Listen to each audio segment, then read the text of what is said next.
राधा वल्लभ श्री हरिबन, राधा वल्लभ श्री हरिबन। जय जय राधा वल्लभ गुरु हरिबन, गुरु वृंदावन गुरु बन चंद्र। जय जय राधा वल्लभ श्री हरिबन, श्री वृंदावन श्री बन चंद्र। ओम श्री परमात्मने नमः। श्री गणेशाय नमः। संसार वाटिका है, परमात्मा की प्राप्ति का उपाय। हरिण, हाथी, पतंग, भौरा और मछली, ये पांचों जीव पांचों विषयों में से एक एक से मारे जाते हैं। फिर जो परमादि अकेले ही अपनी पांचों इंद्रियों से पांचों विषयों का सेवन करता है, वह क्यों न मारा जाएगा। अतः मनुष्य को उचित है कि विषयों से मन इंद्रियों का संयम करके उन्हें परमात्मा की ओर लगावे। इस विषय में एक दृष्टांत है। एक चक्रवर्ती राजा थे। एक बार उन्होंने यह घोषणा की कि जो कोई मनुष्य कल मेरा दर्शन कर लेगा उसे मैं युवराज पद दे दूंगा। मैं अपने जिस बगीचे की कोठी में निवास करता हूँ वह कल दिन भर सबके लिए खुली रहेगी। मेरे पास कोई भी मनुष्य आ सकता है, किसी के लिए भी कोई रुकावट नहीं रहेगी। प्रत्येक मनुष्य को बगीचे में सैर करने के लिए केवल 2 घंटा समय दिया जाएगा। कोई भी व्यक्ति 2 घंटे से अधिक नहीं रह सकता। बगीचे में प्रवेश होने के बाद मेरे पास तक पहुंचने में तो आधे मिनट का समय ही काफ़ी है, क्योंकि वहां की सड़कें बड़ी ही सुगम और सुलभ है। अतः जो मनुष्य नियत समय के अंदर मेरा दर्शन कर लेगा उसको तो युवराज पद दे दिया जाएगा, और जो बगीचे में ही रमता रहेगा उसे 2 घंटे समाप्त होते ही बाहर निकाल दिया जाएगा। यह घोषणा राज्य में सर्वत्र प्रचारित कर दी गई। फिर बात ही क्या थी। सब लोग प्रातः काल होते ही बगीचे में धराधर प्रवेश करने लगे। बगीचे के दरवाजे पर ही प्रबंधकर्ता का निवास स्थान था। वह प्रबंधकर्ता जो भी व्यक्ति बगीचे के अंदर प्रवेश करता उसे एक टिकट दे देना और उसकी एक नकल अपने पास रख लेता। इस प्रकार लोग टिकट ले लेकर भीतर जाने लगे। बगीचे में जाकर कोई तो नाना प्रकार के चमेली, केवड़ा, गुलाब के फूलों को सूंघते हुए शीतल मंद सुगंधित हवा में सैर करने लगे। कितने ही उनसे आगे पहुंचकर मेवा और मधुर फल तोड़ तोड़ कर खाने लगे।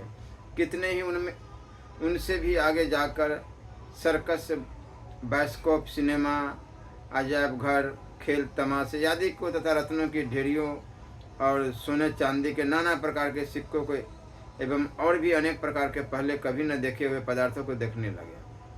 कितने ही लोग उनसे भी आगे बढ़कर पुष्पों की सैया पर शयन करते हुए स्त्रियों के साथ रमन करने लगे, और कितने ही मनुष्य उनसे भी आगे बढ़कर ग्रामोफोन, रेडियो आदि के गाने सुनने लगे। इस प्रकार वे लोग बगीचे के ऐश आराम भोगों में फंसकर राजा के दर्शन से निराश हो गए और अज्ञान बस यही सोचने लगे कि हम लोगों को राजा के दर्शन कहाँ। उनमें से कोई एक जो विरक्त पुरुष थे, जिनके मन इंद्रिय बस में थे, वे उन ऐश आराम स्वाद शौकीनी का तिरस्कार करके महाराज के पास जा पहुँचे और उनको महाराज साहब ने युवराज पद दे दिया। प्रबंधकर्ता की ओर से उस बगीचे में बहुत से सिपाही घुमा करते थे। वह जिस मनुष्य का समय पूरा हो जाता था उसकी टिकट लेकर उसे बगीचे से बाहर कर देते थे। परंतु जो भाई पुष्पों की सुगंध लेता हुआ हवाखोरी करता है वह कहता है थोड़ी देर हमको और रहने दो, किंतु सिपाही तैनात किए हुए थे। कोई भी आदमी 1 मिनट भी अधिक कैसे रह सकता है। सिपाही उसे धक्का देकर बलपूर्वक बाहर निकाल देते हैं। जो मेवा और मधुर फल तोड़ तोड़ कर खा रहे हैं वो सिपाहियों से कहने लगे कि भैया हमको 2 मिनट और रहने दो, हमने जो मेवा और मधुर फल तोड़े हैं उनकी गठरी तो बांध ले। सिपाहियों ने कहा यहाँ से कोई कुछ भी बांध कर नहीं ले जा सकता, जो कुछ तुमने खा लिया वही तुम्हारा है। ऐसा कहकर उनकी गठरी मुठड़ी छीन लेते हैं और उन्हें धक्का देकर बाहर निकाल देते हैं। जो खेल तमाशा सिनेमा आदि देख रहे हैं वे तो वहाँ से उठना ही नहीं चाहते, किंतु वहाँ कोई भी 1 मिनट भी अधिक रह कैसे सकता है। सिपाही उनको धक्के मार मार कर बलपूर्वक बाहर निकालने लगे। कितनों ने तो रुपया, मुहर और रत्नों की गठरी बांध ली। सिपाहियों ने पूछा, यह क्या है और तुमने यह गठरी क्यों बांधी है? उन्होंने उत्तर दिया कि इनमें रुपये, मधुर तथा रत्न है, मुहर और रत्न है, हम इनको अपने साथ ले जाएंगे। सिपाही लोग उन्हें डंटे मारने लगे और कहने लगे, मूर्खों, इनका तुम केवल दर्शन ही कर सकते हो, यहाँ से कोई भी आदमी 1 पाई भी अपने साथ नहीं ले जा सकता। उन लोगों को बांधी हुई गठरी छोड़ने में बड़ा दुख होता था, पर उपाय क्या, बाध्य होकर छोड़ना पड़ा। जो लोग पुष्पों की सैया पर सोकर स्त्रियों के साथ रमन कर रहे थे, वे तो किसी प्रकार भी बाहर नहीं होना चाहते थे, पर बिना कानून कोई एक क्षण भी वहाँ कैसे रह सकता। सिपाहियों ने उनको भी अवधि समाप्त होती डंडे मार कर निकाल बाहर किया। और जो ग्रामोफोन रेडियो आदि सुन रहे थे, उनको तो कुछ पता ही नहीं रहा कि कितना काल बीत गया। सिपाहियों ने उनकी टिकटों का नंबर देकर कहा कि चलो तुम्हारा समय हो गया। सुनने वालों ने कहा, अरे भाई, यहाँ यह गाना तो पूरा सुन लेने दो। सिपाहियों ने कहा, तुम्हारा समय समाप्त हो गया है, तुम अब 1 क्षण भी यहाँ नहीं रह सकते। ऐसा कहकर उनको भी डंडों से मारकर बलपूर्वक बगीचे से बाहर ढकेल दिया। यह एक कल्पित दृष्टांत है। इसे दृष्टांत रूप में इस प्रकार समझना चाहिए कि चक्रवर्ती राजा यहाँ परमेश्वर है और उनका बगीचा ही यह संसार है। राजा की घोषणा ही श्रुति, स्मृति आदि शास्त्र, लोगों का गाना, आना जाना ही सर्ग है। बगीचे के लिए नियत किया हुआ 2 घंटे का समय ही मनुष्य की आयु है। राजा के दर्शन में किसी के लिए रुकावट नहीं है। यही मनुष्य मात्र के लिए ईश्वर प्राप्ति में स्वतंत्रता की घोषणा है। युवराज पद ही परम निष्कर्ष की प्राप्ति है। सुगम और सुलभ सड़कों पर चलकर आधे मिनट में मार्ग तय करना ही भक्ति और उच्च कोटि का सुगम साधनों के द्वारा 6 महीनों में ईश्वर साक्षात्कार का रास्ता तय करना है। प्रबंधक करता धर्मराज है।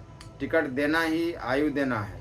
टिकट की नकल अपने पास रखना ही आयु का हिसाब रखना है। बगीचे में प्रवेश करना और वापस बाहर जाना ही मनुष्य का जन्मना मरना है। बगीचे में प्रवेश करके जो पुष्प आदि की सुगंध लेते हुए हवा खाता है, यही यहाँ नासिका इंद्रियों के वशीभूत हुए मनुष्य का पुष्पमाला, इत्र, फुलेल, लवेंडर आदि की सुगंध में अपना समय बर्बाद करना है।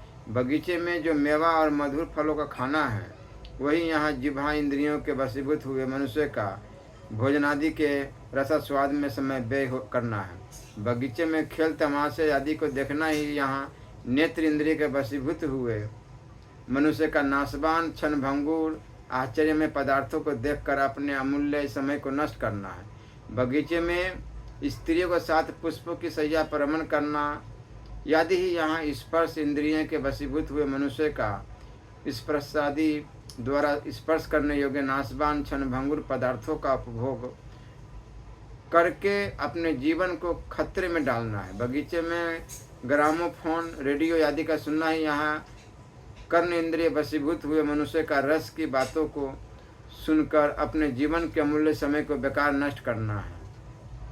राजा के दर्शन से निराश होना ही यहाँ परमात्मा की प्राप्ति में श्रद्धा की कमी के कारण होने वाली साधन विषयक अक्रमणता है। बगीचे में सीधे ही राजा के निकट जाने वाला जो मन इंद्रियों का संयमी विरक्त पुरुष है, वही यहाँ परम साक्षात्कार रूप सिद्धि प्राप्त करने योग्य उच्च कोटि का साधक है। बगीचे में राजा का दर्शन करना ही भगवत साक्षात्कार है और युवराज पद ही परम पद की प्राप्ति है। बगीचे में घूमने वाले प्रबंधक करता कि सिपाही इस संसार में धर्मराज के दूत है।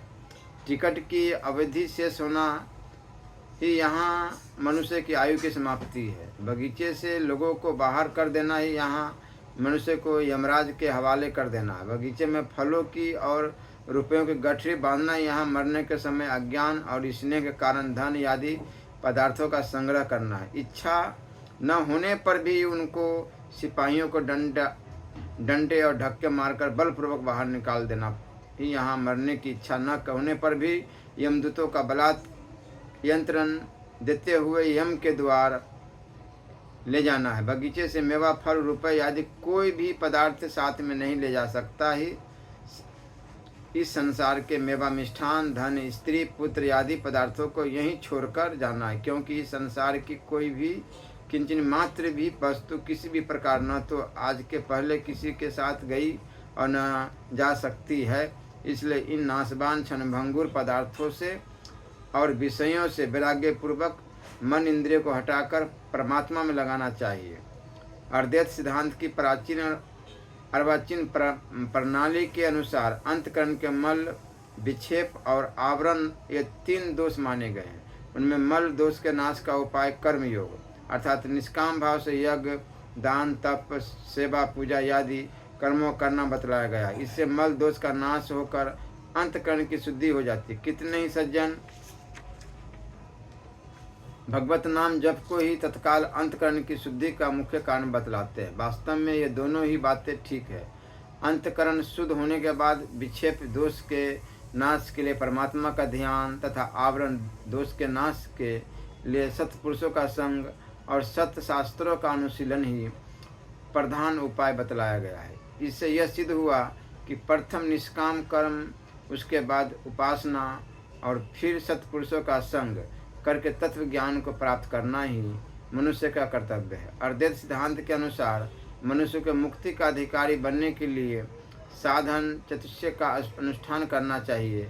साधन चतुष्य का यह है कि सत और असत वस्तु का विवेक, इस लोक और परलोक के सांसारिक संपूर्ण विषय भोगों से तीव्र वैराग्य, सम आदि सठ संपत्ति, सम मन का निग्रह, दम इंद्रियों का संयम, उपरति मन और इंद्रियों की वृत्तियों को विषयों से हटाकर उनसे रहित यानी निर्विषय बना देना, तितिक्षा, शीत उष्ण, दुख, सुख दुख आदि द्वंद्वों को सहन करना, श्रद्धा, ईश्वर, शास्त्र, महापुरुष के परलोक में प्रत्यक्ष के सदृश भक्ति पूर्वक विश्वास, समाधान, मन और बुद्धि को परमात्मा में पूर्णतया लगा देना तथा मुमुक्षुता, मुक्ति की उत्कट अभिलाषा।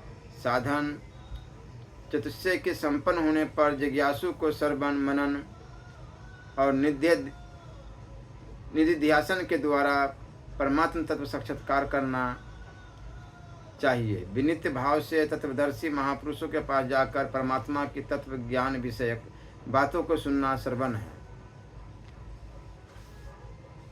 तथा शास्त्र के अभ्यास और महापुरुषों के द्वारा समझे हुए परमात्म तत्व का यानी सच्चिदानंद घन ब्रह्म के स्वरूप का नित्य निरंतर चिंतन करना मनन है एवं परमात्मा के ध्यान में तन्मय होना निधि ध्यासन है। इस प्रकार साधन करने से साधक को परमात्मा का साक्षात्कार हो जाता है। निर्गुण निराकार रूप सच्चिदानंद घन पर ब्रह्म परमात्मा को अभेद रूप से प्राप्त कर लेना ही परमात्मा का साक्षात्कार करना है। यह प्राचीन और अर्वाचीन विधानों की मान्यता है और यह बहुत ही उत्तम है, किंतु इससे यह नहीं समझ लेना चाहिए कितना मात्र है, अर्थात यही एक प्रणाली है, दूसरी नहीं।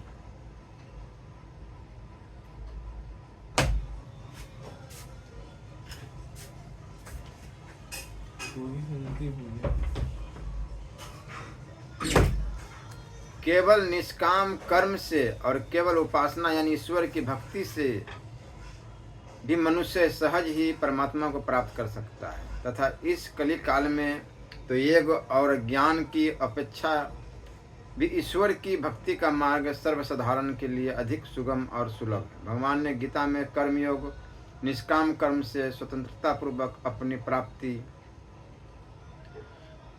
जगह जगह बतलाई है। भगवान कहते हैं क्योंकि समबुद्धि से युक्त ज्ञानी जन कर्मों से उत्पन्न होने वाले फल को त्याग कर जन्म रूप बंधन से मुक्त हो निर्विकार परम पद को प्राप्त हो जाते हैं।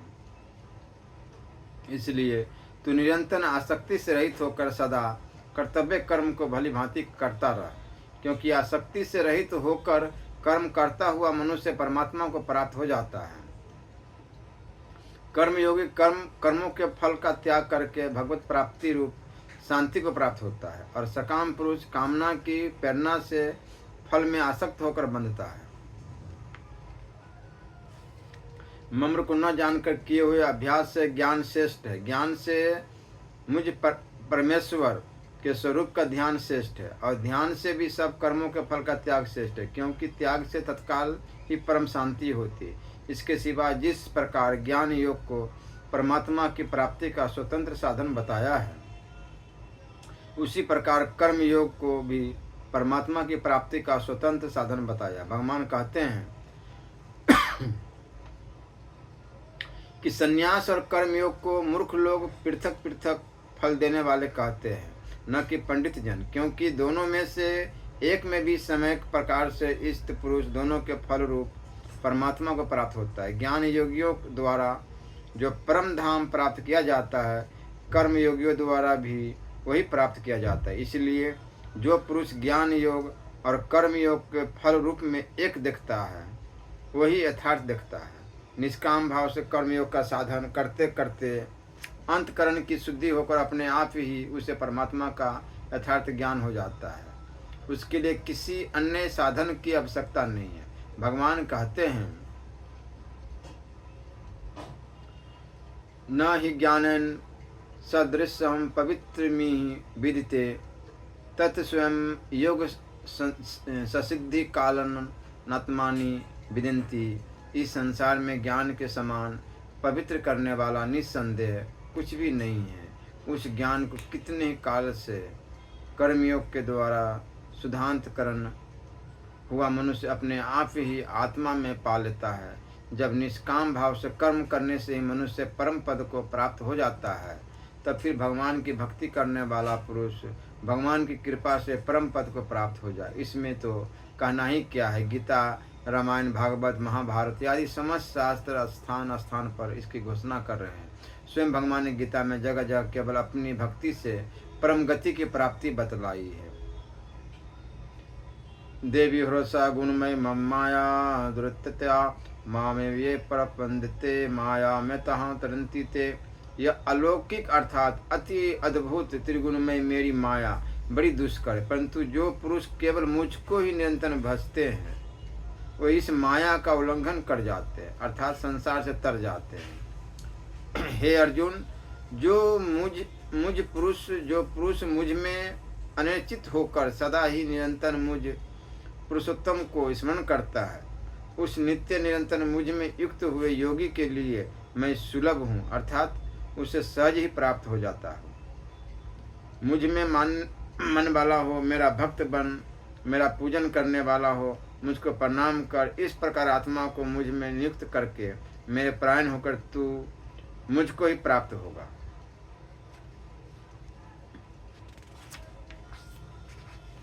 निरंतर मुझे मन लगाने वाले और मुझ में ही प्राणों को अर्पण करने वाले भक्तजन मेरी भक्ति की चर्चा के द्वारा आपस में मेरे प्रभाव को जनाते हुए तथा गुण और प्रभाव सहित मेरा कथन करते हुए ही निरंतर संतुष्ट होते हैं और मुझ वासुदेव में ही निरंतर रमन करते हैं। उन निरंतर मेरे ध्यान आदि में लगे हुए और प्रेम पूर्वक भजने वाले भक्तों को मैं वह तत्व ज्ञान रूप योग देता हूँ, जिससे वे मुझको ही प्राप्त होते हैं। हे परंतप अर्जुन, अन्य भक्ति के द्वारा इस प्रकार चतुर्भुज रूप वाला मैं प्रत्यक्ष देखने के लिए, तत्व से जानने के लिए तथा प्रवेश करने के लिए, अर्थात एक ही भाव से प्राप्त होने के लिए भी शक्य हूँ। हे अर्जुन, उन मुझ में चित्त लगाने वाले प्रेमी भक्तों का मैं शीघ्र ही मृत्यु रूप संसार समुद्र से उद्धार करने वाला होता हूँ। सेवक सेव्य भाव बिनु भव न तरु उर्गाड़ी, भजहूँ राम पद पंकज अस सिद्धांत विचारी। बारी मथे घृत होई बरु, सिकता ते बरु तेल, बिनु हरि भजन न भव तरु, यह सिद्धांत अपेल। विनिशिष्टं वदामि तेनम अन्यथा वंचासिम, मे हरिम नारा भजन्ति यो अति दुस्तरा तरन्ति ते।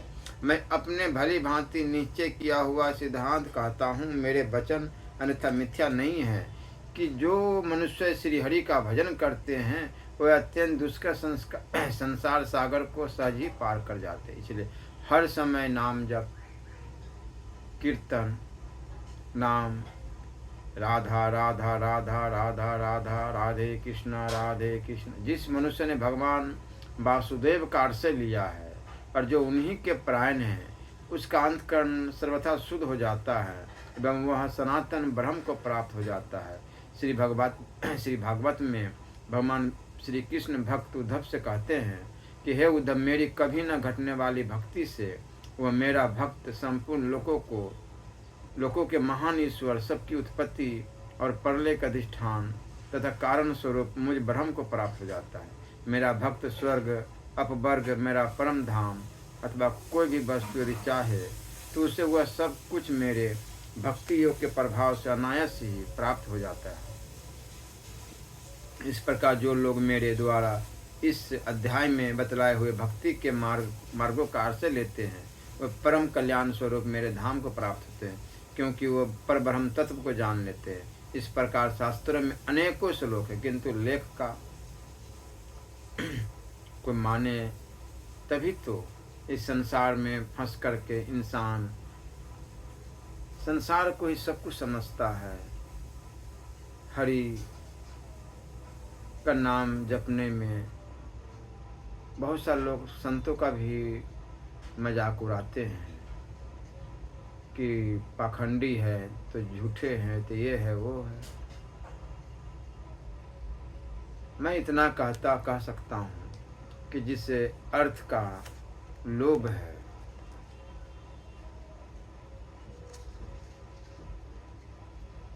वो सच्चा संत नहीं हो सकते।